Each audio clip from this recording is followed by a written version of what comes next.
समय समाज की बात करें, मौजूदा समय की बात करें तो क्या आज के समय में पुरुष जो है वो ज़्यादा हिंसक हो गए हैं या फिर परिवार के अंदर सहन शक्ति की कमी आ गई है? कि एक एडवोकेट हूँ और साथ में एजुकेटेड लेडी हूँ, वेल एम्पावर्ड हूँ। तो आज मैं अपनी बहनों के साथ चलती हूँ जिनके साथ इनजस्टिस होता है। आँखों में आँसू, ज़ुबान पे दर्द, क्या सत्य की निशानी है? कि अगर सपना बड़ा है तो संघर्ष भी बड़ा होगा। सपना बड़ा है तो संघर्ष भी बड़ा होगा। जीतेगा वही अपने पैरों पे जो खड़ा होगा। जी। जब भी हम अपने घर के भीतर एंटर होते हैं, दाखिल होते हैं तो सबसे पहले हमारी नज़रें जो है अपनी माता जी को ढूंढती हैं। अगर माता जी ना मिले तो बहन को ढूंढती हैं, अगर बहन ना मिले तो बेटी को ढूंढती हैं और अगर बेटी भी ना मिले तो पत्नी को ढूंढती हैं। मेरे कहने का अर्थ बस यही है कि अगर हमें घर के भीतर महिलाएं ना दिखे तो वो घर जो है वो सूना सूना लगता है और वो घर जो है वो खाने को ढूंढता है। इसी तरह अगर हम अपने देश की बात करें, अपने समाज की बात करें और अगर हम महिलाओं के योगदान को अगर नज़रअंदाज एक मिनट के लिए कर दे तो ये देश भी अधूरा अधूरा और खाली सा दिखेगा। मेरे कहने का अर्थ ये है कि आज के युग में, आधुनिक युग में जो महिलाओं का योगदान है बहुत ही ज़्यादा सराहनीय है। हर क्षेत्र में महिला जो है बढ़ चढ़कर अपनी भागीदारी जो है वो निभा रही है और देश को प्रगति की ओर आगे बढ़ाने में अपना योगदान जो है वो दे रही हैं। आज हम आपको एक ऐसी ही महिला से मिलवाने जा रहे हैं जिन्होंने अपने जीवन में बहुत ज़्यादा संघर्ष किया है और प्रगति के राह पर अपने जीवन को वो अग्रसर जो है वो कर रही हैं।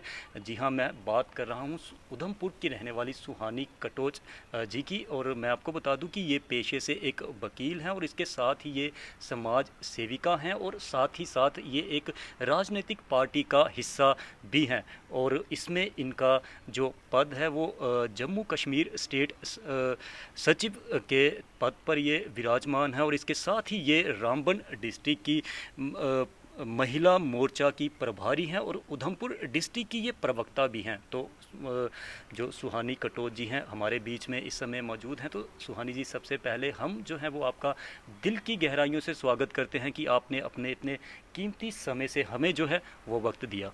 नमस्कार अजय जी और नमस्कार उधमपुर। को मैं आपको बता दूं कि अगर कोई भी महान इंसान है, एक आम इंसान उसके बारे में यही सोचता है कि वो बचपन से ही महान है, बाय बर्थ ही वो बहुत ज़्यादा सीरियसनेस के साथ पैदा हुआ है। पर अगर हम किसी भी महान इंसान की जीवनी उठाकर देखें तो ऐसा बिल्कुल भी नहीं है। वो बचपन में वैसा ही है जैसे हम और आप, एक आम इंसान बचपन व्यतीत करता है, शरारतें करता है, वैसा ही उसका भी जीवन जो है वो रहता है, वैसा ही उसका बचपन जो है वो रहता है। तो सुहानी जी, हम आपसे जानना चाहेंगे कि आप बचपन में कैसे थे? क्या आप भी वैसे ही शरारतें करते थे जैसे एक आम इंसान करता, या फिर आप सीरियसनेस के साथ ही रहे हो? अजय जी, बचपन वो बचपन ही कैसा जिसमें शरारतें ना हो, मस्ती ना हो। हम भी आप सब की तरह ही खेले कूदे हैं, बड़े हुए हैं।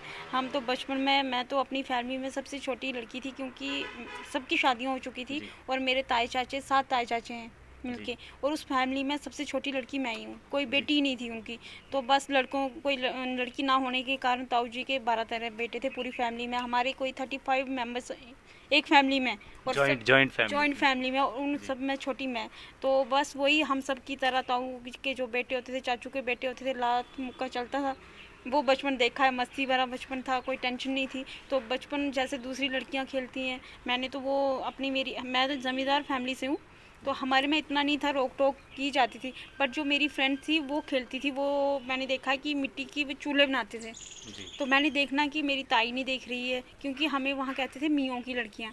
और मियों, यू नो बेटर कि मियाँ भी ना हाई क्लास जो वहाँ की होती थी। तो वो क्या करते थे, देखते थे कि कहीं बाहर ना चले जाए। और मैंने देखना कि वो जो आती थी लड़कियाँ खेलने वाली हमारे घर के बाहर, क्योंकि वो हमारे खेतों में उस टाइम था कि देते थे किसी को खेत लगाने के लिए कुछ।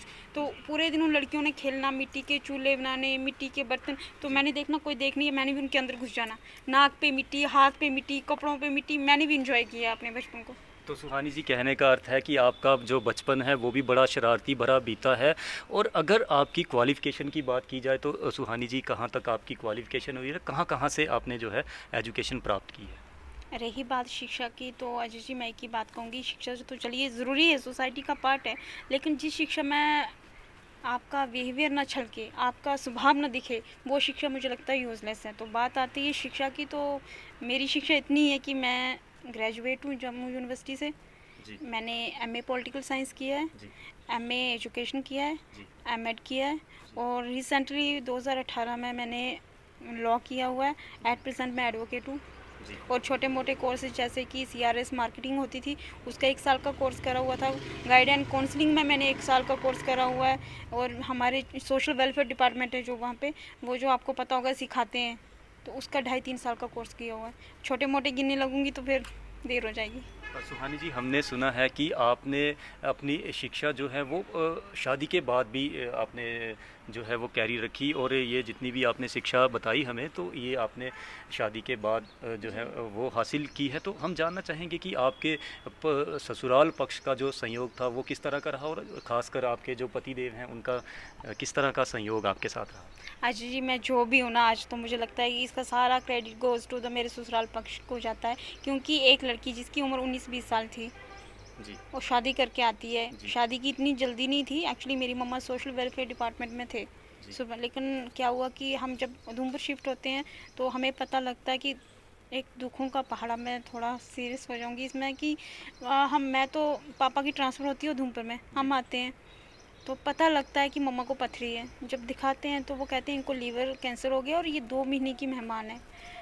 आप सोच सकते हैं कि हंसता खेलता परिवार, किसी का ख्वाब डॉक्टर बनने का, किसी का इंजीनियर बनने का, किसी का टीचर बनने का, और जब वो न्यूज़ आती है, वो आई कॉन्ट एक्सप्लेन, मैं बता ही नहीं सकती। मुझे अभी ऐसा लगता है कि वो पहाड़ अभी टूट पड़ेगा। तो वो जब डॉक्टर कहते हैं कि इनको लीवर कैंसर है, तो मम्मी, सब रिश्तेदार जितने भी थे सब आते हैं, तो मम्मी को कहते हैं कि क्या करना है। तो मम्मी ने कहा कि मेरे 3 बच्चे हैं, एक केड़ा तो ब्याह हुई है। उन्हें आख्या तू कुसी ब्याह गई, तू मतलब कि निक्की कुड़ी 14 साल दी है, मुड़ा मसा 22 साल का है, रही मैं तब 20 साल की थी। उन्हें तो उन्होंने कहा एक जैसा, तो आप जानते ना हमारी हिंदू सोसाइटी है, तो पीछे जो रह जाए तो वो डिस्टर्ब हो जाएगा। तो फिर मेरे हस्बैंड ने पूरा साथ दिया। जी। मैं जब शादी करके आई तो फर्स्ट ईयर में थी, सेकंड ईयर लगी, तो इन्होंने एग्ज़ाम दिलाए, ग्रेजुएशन की। लेकिन कुछ इंसिडेंट्स ऐसे होते हैं ना लाइफ में जो नहीं भूल सकते। आप जी। सभी मुझे पूछते हैं कि भाई इतनी जल्दी क्या थी शादी करने की। आप सबको तो हमें एक्सप्लेन नहीं कर सकते क्या जी। जल्दी जी। थी। बिल्कुल। जो मेरे फैमिली मेम्बर होंगे उनको ही पता है कि क्या जल्दी थी। जी। फर्स्ट ईयर की, ग्रेजुएशन की, मैंने ग्रेजुएशन की। उसके बाद मेरे पति ने मुझे कहा कि आगे क्या करना चाहती हूँ। उनको पता था ये पढ़ने वाली है, इनको पता था मेरे ड्रीम्स का कि क्या करना है। मेरे ससुराल मैं, मेरे जो ससुर थे वो खुद एसएचओ रहे हैं, जी। एजुकेटेड फैमिली है, तो उनको पता था। मैंने कहा मैं आगे पढ़ना चाहती हूँ। उन्होंने कहा जितना पढ़ना है पढ़ो। मेरे हस्बैंड ने मुझे एमए करवाई एजुकेशन में, एमए करवाई पॉलिटिकल साइंस में, उसके बाद एमएड करा मैंने। उसके बाद लास्ट में उन्होंने बोला कि क्या करना है। जब मैंने समाज की ओर देखा, एक बचपन का एक शौक़ था मम्मा का मेरी, कि मैंने अपनी बेटी को एडवोकेट बनाना है। तो मैंने कहीं एक मेरे मुंह से निकल गया कि मेरी मम्मी आती है ना कि मैं साहिबा की एडवोकेट बनाना, क्योंकि बड़ी एक्टिव है। आप बिलीव करोगे 10th में पढ़ती थी, मुझे सारी सेक्शन याद थी, जी। क्योंकि मेरे पापा जो थे वो सेशन जज के साथ सिक्योरिटी ऑफिसर थे। जी। तो वो जब घर आके डिस्कस करते थे तो वो एक कसक थी कि मुझे भी बनना है, उस कुर्सी पे बैठना है जिस पे वो थे। तो बचपन से तो पापा को था कि इसको बनाना है। लेकिन जब शादी करके आई तो वो दिल में था कि मैं अपनी माँ को कुछ नहीं दे पाई। एक कर्जा होता है ना, कुछ थोड़ी इमोशनल टाइप, क्योंकि मैं अपनी माँ का कर्जा कैसे, उसकी आखिरी विश थी कि इसको एडवोकेट बनाना है। तो मैंने इनसे बात करी, मैंने कहा यार ऐसे, कहते फिर 2 टेस्ट जी। अगर क्लियर हो गए तो बनो। और माता रानी ने साथ दिया, नंबर आ गया, कर दिया। जी। तो दर्शकों, मैं आपको बताऊं कि सुहानी जी, मैंने पहले ही कहा कि काफ़ी संघर्ष इन्होंने अपने जीवन में किया है और बहुत ज़्यादा इमोशनल भी ये हैं। तो सुहानी जी, हमने पहले ही बताया अपने दर्शकों कि आप जो है समाज सेविका के तौर पर भी जानी जाती हो। किस तरह के कार्य जो है समाज हित में आप करते हो, और कब से ये कार्य जो है वो आप कर रहे हो? वैसे तो बचपन से ही शौक था समाज सेवा का, क्योंकि जब किसी दुखी को देखती थी ना तो मैं कहती हे ईश्वर मेरे बीच भी कुछ ऐसी पावर दा, कुछ ऐसी होनी चाहिए कि मैं लोकें उनके राइट के प्रति जागरूक करा, समाजिक कार्य के प्रति करा। लेकिन मेरे हाथ में कुछ नहीं था। तो अब भगवान ने दिया कि एक एडवोकेट हूँ और साथ में एजुकेटेड लेडी हूँ, वेल एम्पावर्ड हूँ। तो आज मैं अपनी बहनों के साथ चलती हूँ जिनके साथ इनजस्टिस होता है। कई भाई भी ऐसे हैं जिनके साथ इनजस्टिस होता है, उनके लिए आज मैं स्टैंड ले रही हूँ। अपने उधमपुर में ही आपने देखे होंगे रिसेंटली कितने केस हुए हैं। देखिए, आप सुई का केस देख लीजिए, या कहीं भी किसी वुमेन हरासमेंट का केस देख लीजिए। अगर मुझे लगता है कि उनको मेरी ज़रूरत होती है, वो मुझे कॉल करते हैं, तो मैं हमेशा उनकी हेल्प करती हूँ। जी, जी। दर्शकों, मैं आपको बता दूँ कि सुहानी जी जो हैं एडवोकेट हैं, खुद भी इन्होंने हमें बताया, बार-बार ये बता रहे हैं और महिलाओं की बात रखते हैं। हर सतह पर हमने देखा है कि महिलाओं के साथ ये खड़ी रहती हैं। अब ये एक एडवोकेट हैं तो कानून की बात भी होना बहुत ज़रूरी है। सुहानी जी, हम आपसे जानना चाहेंगे कि आँखों में आँसू, ज़ुबान पे दर्द, क्या सत्य की निशानी है? इसका आंसर मैं आपसे आप भली-भाँति जानते हैं।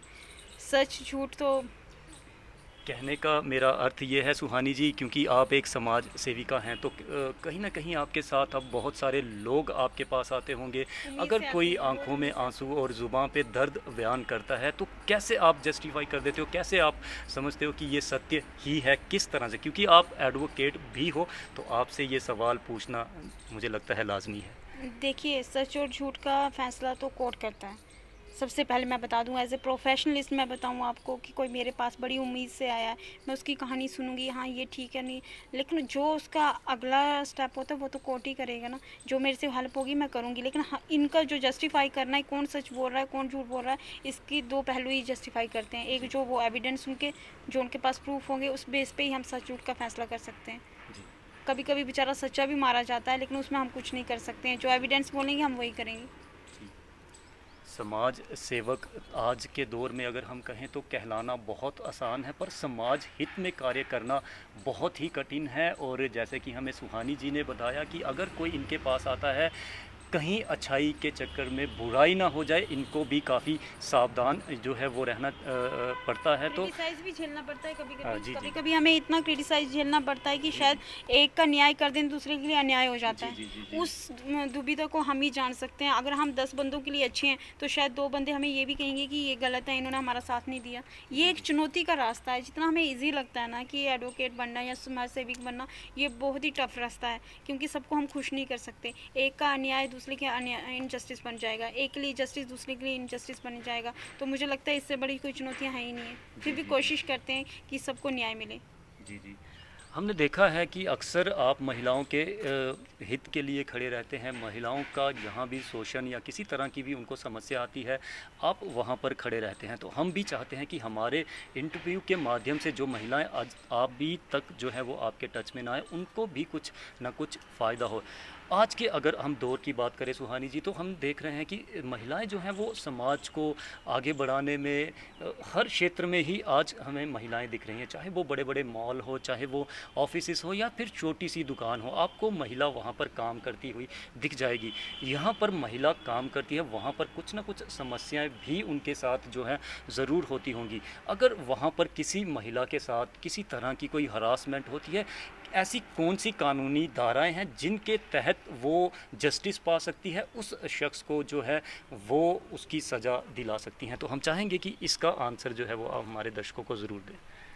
अजय जी, ये बिल्कुल आपने सही कहा कि कोई भी समाज, कोई भी देश तब तक उन्नति नहीं कर सकता, जी, जब तक कि औरतों को उनको बराबर भागीदारी ना दी जाए। जी, लेकिन कहीं न कहीं हम देखते हैं कि समाज में कुछ ऐसे उत्पीड़न होते हैं, जी, जिसके सिलसिले में औरतें जो हैं आगे नहीं जा पाती। जी, जैसे वर्किंग प्लेस पे हरासमेंट होती है, जी, ससुराल में हरासमेंट होती है। जी, हर सिस्टम को देखें हम तो कहीं न कहीं ये गैप तो है ही है। एक तरफ हमारे माननीय मोदी जी हैं, वो कहते हैं कि जहाँ किसी भी समाज में तब तक तरक्की नहीं कर सकता जहाँ की हम औरत जो है आगे नहीं आएगी, और उसके उत्थान के लिए उन्होंने कई कार्य भी किए हैं। आप खुद देख सकते हैं, बीडीसी, डीडीसी हमारी औरतें हैं, सरपंच हमारी औरतें हैं, डीसी हमारी औरतें हैं, घर में भी आप देख लीजिए डॉक्टर, वकील, सब कुछ औरतें हैं। औरतों ने इतनी डेवलपमेंट कर ली है, लेकिन आज भी हमारे समाज में जो हमारे समाज की मानसिकता है वो कहीं न कहीं पीछे है। जी। वर्क प्लेस पे देखिए उनको हरासमेंट होता है, बुरी नज़र से देखा जाता है। सम सुहानी होगा वो कौन सी ऐसी धाराएं हैं, कौन से कानून के जो धाराएं हैं जिनको वो जिनका इस्तेमाल करके उस चीज़ से वो सेफ हो जाए?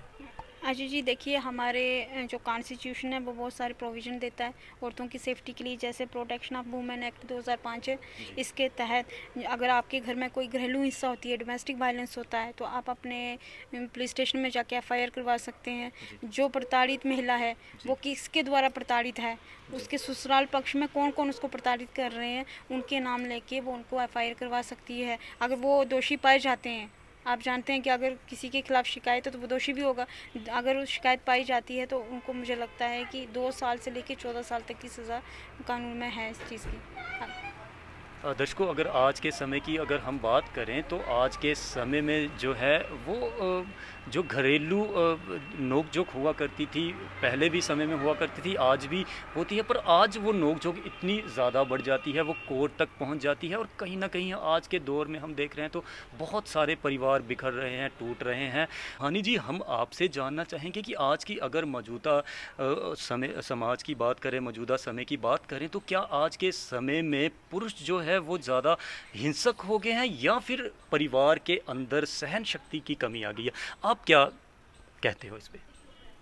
अच्छा जी, मैं इसमें इतना ही कहूँगी कि दोनों चीज़ें हो रही हैं समाज में। सहन शक्ति भी कम हो गई है और जो हम समाज के प्राणी हैं, हम भी हिंसक होते जा रहे हैं क्योंकि पेशेंस रहा ही नहीं है। पहले हम जॉइंट फैमिली में रहते थे, सब परिवार होता था, मिलजुल के खाते थे, बैठते थे, बच्चे पलते थे, बड़े होते थे, वो संस्कार सीखते थे। जी। बड़ों का सम्मान कैसे करना है, बड़ों के सामने कैसे बात करनी है, बड़ों के सामने कैसे बैठना है। जैसे जैसे सोसाइटी चेंज हो रही है, हम वेस्टर्न ट्रेडिशन अपना रहे हैं। कहीं जाना होता है, बड़ों को पूछते नहीं है। शादी करनी होती है, बड़ों को पता ही नहीं होता है। सीधी लड़की दिखाते हैं, हाँ जी पसंद की, ठीक है। ट्रेडिशन ख़त्म हो रहे हैं, कल्चर ख़त्म हो रहा है। जहाँ की माँ बाप डिसीजन लेते थे अच्छे बुरे का, वो आज खुद बच्चे ले रहे हैं। न्यूक्लियर फैमिलीज़ हो रही हैं, माँ बाप के साथ रहना कोई पसंद ही नहीं करता है। तो आप बताएं ना, तो कहाँ से ये शांति होगी समाज में? कहाँ से, जैसे आपने कहा कि सहनशीलता, तो कहाँ से सहनशीलता आएगी? बड़ों के साथ रहने से सहनशीलता आती है, उनको देख के सहनशीलता आती है। हम बड़ों के बीच रहते थे, मैं अपना बताऊं तो हमारी फैमिली में 35 मेंबर्स से, जैसे मैंने कहा, तो एक डांट रहा है, दूसरा डांट रहा है, सही के लिए डांट रहा है, अच्छे के लिए डांट रहा है। तो वो सारी चीज़ें हमने फेस की हैं। अगर आज भी, कई बार आज भी मैं ससुराल वालों से डांट खा लेती हूँ, मम्मा से, तो मुझे लगता है कि कोई डांट नहीं खाता होगा आज, लेकिन हम फिर भी हंसते हैं क्योंकि हमें पता है कि बड़ों का साया होना बहुत ज़रूरी है। तो अगर आपका पेशेंस ख़त्म होगा तो आपको हर चीज़ बुरी लगेगी। अगर आप में पेशेंस नहीं है तो आपके जो आगे 2 बच्चे हैं, उनमें कहाँ से होगा? जी। वो भी वही देखेंगे।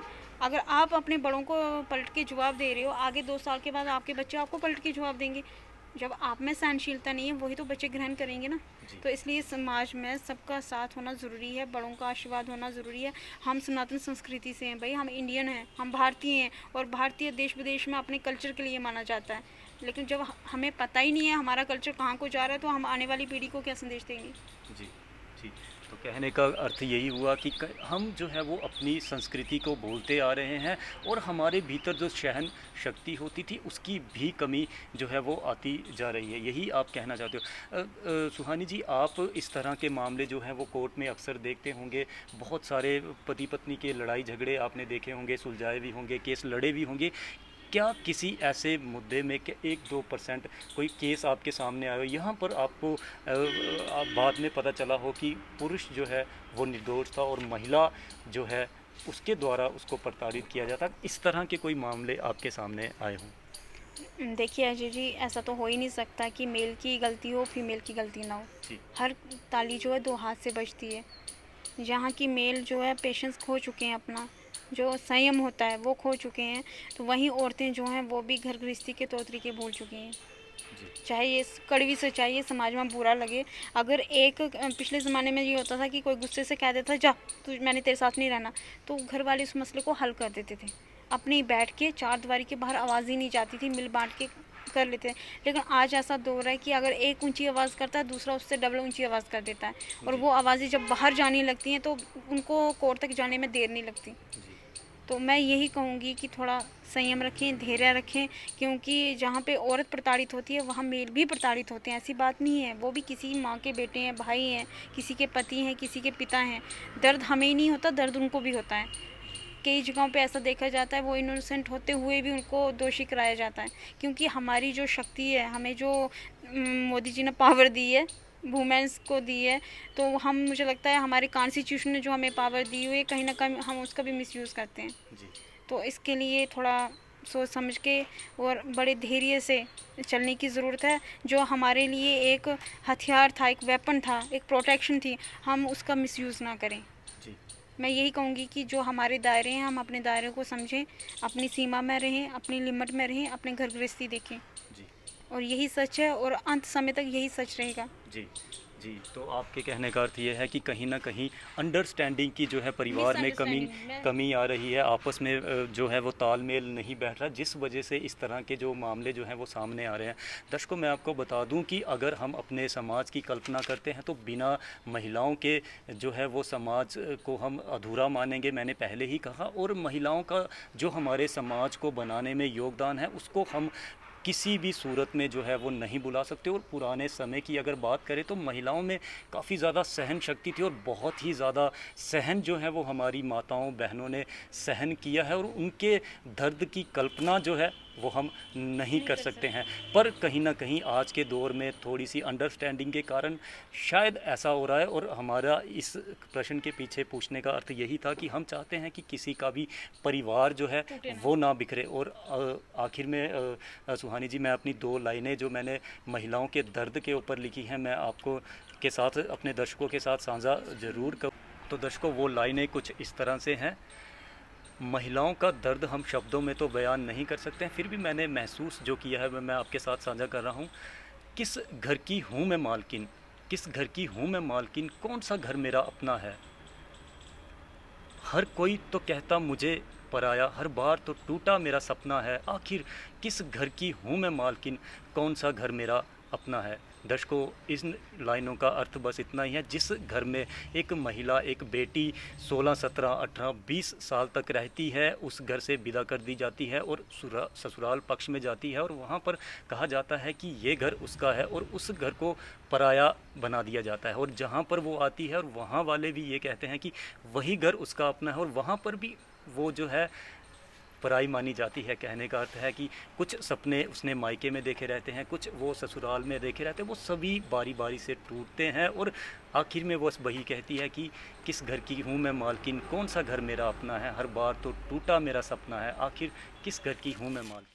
दर्शकों, मैं हम जितनी हो सकती थी आपके लिए कानूनी जानकारी जो है वो जुटाने की कोशिश कर रहे थे, और जितनी भी जानकारी अभी तक हमें जो है वो सुहानी जी ने बताई है, हमें लगता है कि आपके काफ़ी उपयोग ये आ सकती है। और इसके अलावा अगर आपको कोई और जानकारी कानून से रिलेटेड, अगर आप किसी तरह से कोई आपका केस है या कुछ है, तो सुहानी जी उधमपुर के डिस्ट्रिक्ट कोर्ट में यहाँ पर रहती हैं। आप इनसे और भी काउंसलिंग जो है वो ले सकते हो। इसके साथ ही मैं दर्शकों आपको बता दूं कि जो सुहानी कटोजी हैं ये काफ़ी प्रतिभाएं और भी इनके अंदर है। ये लेखक भी हैं और पेंटर भी हैं, और बहुत ही खूबसूरत ये लिखती हैं। तो हम चाहेंगे कि अभी ये हमारे देखने वाले दर्शकों को अपनी चंद लाइनें जो इनके दिल के बहुत ज़्यादा करीब हैं वो जो है वो सुनाएं। तो सुहानी जी। धन्यवाद। अजय जी, जो मेरे दिल के करीब हैं वो 4 लाइनें आपको बताऊंगी, वो बचपन की हैं। आप बिलीव करोगे, जब मैं 8th में पढ़ती थी तब मैंने ये लिखी थी, जी। क्योंकि मैं उस एरिया से बिलोंग करती थी जहाँ मिलिटेंसी बहुत थी। जी। हम 30 दिन में से 10 दिन स्कूल जाते थे, 5 दिन स्कूल जाते थे और 20 दिन बंद रहते थे। जी। तो उस सिचुएशन को दर्शाने के लिए मैंने कुछ मन में जो घुटन थी वो लिखा था। मैंने लिखा था कि जब लिखने को उठाती हूँ अपनी कलम, पहले मेरा किस्सा लिखो कहे हर जुल्म। कागज़ भी कहता है आंखों में भर के पानी, मत लिखो मेरे ऊपर दर्द भरी कहानी। चारों तरफ हिंसा का बोलबाला है, कानून को जैसे लग गया ताला है। कत्ल हो रहे हैं सरेआम मेरे इस देश में, न जाने कौन मिल जाए किस पेश में। अब तो खून से लथपथ हर एक वादी हो गई है, इसमें किसी का कसूर नहीं, दुनिया ऐसी खबरों की आदी हो गई है। क्योंकि हर तरफ यही सुनाई देता था, पुंछ में 4 मर गए, श्रीनगर में 16 मर गए, बॉर्डर साइड में इतने हो गए, दिल्ली में ये हो गया। ऐसे लगता था कि कहीं हम ना इस खूबसूरत दुनिया में नहीं रहते हैं, कहीं जमपुरी में रहते हैं। समझते हैं ना जमपुरी की, जब दिन की इतनी लाशें जा रही। कारगिल वार, जब मैं सबसे ज़्यादा आहत तब हुई जब कारगिल वार हुई 1999। तो ऐसे लगता था कि जब वहाँ से सुनाई देता था आज 20 मर गए, दूसरे दिन न्यूज़ आनी 30 मर गए, तो वो जो ब्लड शेड थी ना, उस चीज़ ने मेरे दिल को मजबूर कर दिया इस चीज़ को लिखने के लिए। जी। जी। तो बहुत ही खूबसूरत लाइनें जो हैं इन्होंने लिखी हैं। और मैंने आपको बताया कि ये लेखक हैं, और लेखक बहुत ही हर चीज़ को बहुत ही गहराई से सोचकर और चंद शब्दों में हमारे लिए खूबसूरत से मोतियों जैसा पिरोकर हमारे लिए पेश करता है। तो बहुत ही खूबसूरत कविता जो है वो लिखी है। और ये जो दर्द है, इन्होंने लोगों का दर्द समझा। जो इंसान किसी का दर्द समझता है वही राहत पहुंचाने की भी कोशिश करता है। तभी शायद आप जो है वो समाज सेविका के तौर पर जो है वो हमें नज़र आ रही हो। जी। जी बिल्कुल, एक रीज़न ये भी है। तो और सुहानी जी, हम आपसे ये जानना चाहेंगे कि क्या आप सिर्फ हिंदी में ही लिखते हो या फिर और भी लैंग्वेजेस में आप जो है वो लिखते हो? मैं डोगरी में भी लिखती हूँ, भद्रवाही में भी लिखती हूँ। अब जी कश्मीरी सीखने की कोशिश कर रही हूँ। जी मल्टी लैंग्वेजेस में सीख रही हूँ। अब गोजरी भाषा है जो, वो मुझे बड़ी पसंद है, लंबी लंबी। किथे गए हो तो क्या करो तो, ऐसे जो भी है वो मुझे बड़ी अच्छी लगती है। मैं ट्राई कर रही हूँ कि जम्मू कश्मीर में जितनी भी लैंग्वेजेस हैं उनको सीख के उसमें लिखने की कोशिश जी करूँ। जी, बिल्कुल। जितने भी जम्मू कश्मीर की हमारी रीजनल लैंग्वेज है, चाहे वो गोजरी लैंग्वेज हो, चाहे वो डोगरी हो, या जो भी है, बहुत ही खूबसूरत और बहुत सी प्यारी सी लैंग्वेजेस जो हैं। तो हम जो हैं आपसे चाहेंगे कि अब आप हमें जो है वो डोगरी में एक कविता जो है वो ज़रूर सुनाएं। अजय जी बिल्कुल सुनाऊंगी, क्योंकि अभी सीरियसनेस बहुत हो गई, उदासी बहुत हो गई। अब हंसाने के लिए एक छोटी सी पोएम बताऊंगी आपको, कविता। ये कविता डोगरी में बात करूं? जी, जिसमें आप कंफर्टेबल। नहीं, डोगरों के बीच में हूँ तो मैं कोशिश यही करूंगी कि डोगरी बात करूं। इतनी जी मीठी है, कहते जी हैं जी, ना, बिल्कुल। खंड मीठे डोगरों लोग कुछ कहते हैं ना। मिठड़ी डोगरां दी बोली ते खंड मिठे लोग लोक डोगरे। डोगरे। चलो जी, मिठी मिठी जुबान बिच हून कोई प्यारी ये कविता असें साढ़े दिक्खने आह्ले दर्शकें गी तुस डोगरी ज़रूर सुनाओ। ठीक है। एक्चुअली ये कविता उंदे उप्पर है कि मेरे कोई चाचू है, उनकी उम्र ही 120 साल। अच्छा। 120 साल ही मेरे चाचू के, मतलब कोई भी बुजुर्ग 120 साल दे है ते जी जी उन्हें ना वो रोज़ जमराज की चिट्ठियाँ लिखा दे कि मी चुक्को आई है, लेकिन नहीं जा दे। समझा ना? हूँ कई बेचारे ऐसे होंगे कि तड़फा दे होंगे बैड उपर पेइयै कि वह भगवान तू मी कदूं लैना, तो उन्हें मौत बेचारी आंदी नहीं, तो कुदै तुस थल्लै जागे तो 25 साल का बच्चा मरी गया, 19 साल का मरी गया, 30 साल का मरी गया। तो उस उपर लिखी ही कि एक चाचू है तो वो जमराज की एक चिट्ठी लिखदे। केह् चिट्ठी लिखदे सुनो। वो आखदे टाइम आउट ऑफ डेट होई गया, जमराज थोड़ा लेट होई गया। समझा नहीं कि टाइम आउट ऑफ डेट होई गया, जमराज थोड़ा लेट होई गया। मैं जमराज की पीए कीता फोन। उन्हें आख्या तू कौन? आने कि मैं आख्या मैं श्यामा प्रसाद। होई गया मैं बर्बाद, उम्र होई मेरी 120, मतलब कि लैने नहीं आया कोई, होई पता नहीं 3 कुछ। उसने कहा कि आखी नहीं लभदा बनी लेई लट्ठ, उम्र होई 60, कि मेरे पोते की उम्र भी 60 होई ते तुस मिगी लैने आओ। उत्थुआं जमराज बड़े खड़ाके कन्नै हसदे। अरे पहले तू सना तू है कौन? वो फिर उ'ऐ एक्सप्लेन करदा कि मैं एह् ऐ, मेरी उम्र होई आखदे केह् करां बच्चा, जान लैना ते ईजी है, केह् करां मेरा पूरा स्टाफ कश्मीर बिच बिजी है। वाह जी वाह, क्या खूबसूरत सी कविता, हास्य कविता थी ये, और बहुत ही खूबसूरत कविता लिखी है। पर मैं अपने दर्शकों को यही कहूँगा कि जान चाहे 120 साल की हो जाए, 30 की हो जाए, 50 की हो जाए, जान निकलने में दर्द जो है सबको बराबर ही होता है। हमारे बुज़ुर्ग हमारे लिए बहुत ही ज़्यादा रिस्पेक्टेड हैं। ये कविता का अर्थ सिर्फ इतना था, ये हास्य हास्य था। कविता है, और दर्द को इन्होंने हास्य में जो है वो बदल दिया है, और हास्य कविता जो है वो इन्होंने लिखी है। तो दर्शकों, काफ़ी ज़्यादा समय जो है वो हो गया है, और समय की मांग यही है कि अब हमें जो है वो चलना चाहिए। तो जाते जाते हम जो है वो सुहानी जी का एक बार फिर से धन्यवाद करेंगे। इन्होंने इतना कीमती वैल्यूएबल समय जो है वो अपना दिया, क्योंकि हमने इनके व्यक्तित्व के बारे में जाना। बहुत ही बिज़ी शेड्यूल इनका रहते हैं। हम चाहेंगे कि सुहानी जी जाते जाते आप हमारे दर्शकों के लिए कोई सुंदर सा प्यारा सा मैसेज जो है वो ज़रूर दें। अजय जी मैं इतना ही कहूँ कि अगर जीवन को उन्नतिशील बनाना है, प्रगतिशील बनाना है और कर्मकांड बनाना है, तो हर महिलाओं को 3 ऐसे जानने ज़रूरी हैं। उनकी शिक्षा, उनका सम्मान और उनकी सुरक्षा। जी इन 3 पहलुओं की तरफ वो ध्यान देंगी तो जीवन में कभी रुक नहीं पाएंगी और निरंतर आगे बढ़ेंगी और कामयाबी के साथ बढ़ेंगी। मैं अपने बहनों को और भाइयों को और अपनी जो मातृशक्ति है उनके लिए 2 लाइनें बोलना चाहती हूँ, जो थक हार के कहती हैं बैठ गई हैं। मैं जी उनके लिए एक मैसेज देना चाहूँगी, जी अगर उनको अच्छा लगे तो। जी मैं इतना ही कहूँगी अजय जी कि अगर सपना बड़ा है तो संघर्ष भी बड़ा होगा। सपना बड़ा है तो संघर्ष भी बड़ा होगा, जीतेगा वही अपने पैरों पे जो खड़ा होगा। जी आसमां आज नहीं तो कल तेरा होगा, अगर तू मैदान में खड़ा होगा। जी मत हो निराश, मंजिल तेरे पास होगी, हाँ उसे पाने में थोड़ी हताशी ज़रूर होगी, लेकिन एक दिन जीत तेरी होगी। सपना बड़ा है तो संघर्ष भी बड़ा होगा। जी जी, बहुत ही खूबसूरत आखिर में सुहानी जी ने लाइनें बोली हैं कि अगर हम सपना बड़ा देखते हैं तो संघर्ष भी बड़ा होगा। संघर्ष से हमें डरना नहीं चाहिए, और संघर्ष ही जीवन है। संघर्ष करेंगे तो ही किसी मंजिल तक हम पहुंचेंगे। हमने आज कोशिश की कि आपको जो है सुहानी जी के व्यक्तित्व के बारे में जो है वो हम बता सकें। हमारे सुहानी जी से आज बातचीत करने का अर्थ बस इतना ही था कि जो हमारी माताएं बहनें दूर दराज किसी गांव में बैठी हैं, हताश हो चुकी हैं कि जीवन में कुछ करना चाहती हैं, तो उनके लिए प्रेरणा स्रोत जो है ये इंटरव्यू बन सके। अगर आपको हमारा आज का ये इंटरव्यू पसंद आया है तो आप भी अपना योगदान जो है किसी माता किसी बहन को आगे बढ़ाने में कीजिए और इस वीडियो को शेयर कीजिए, ताकि जो दूर दराज किसी गांव में बैठी माता बहन है उस तक ये इंटरव्यू पहुंचे और उसको भी प्रेरणा मिले और जोश जागे और वो भी जीवन में संघर्ष करके आगे बढ़े और आगे ही बढ़ती रहे। इसके साथ ही अब हमें दीजिए इजाज़त। जय जय हिंद, हिंद। जय भारत।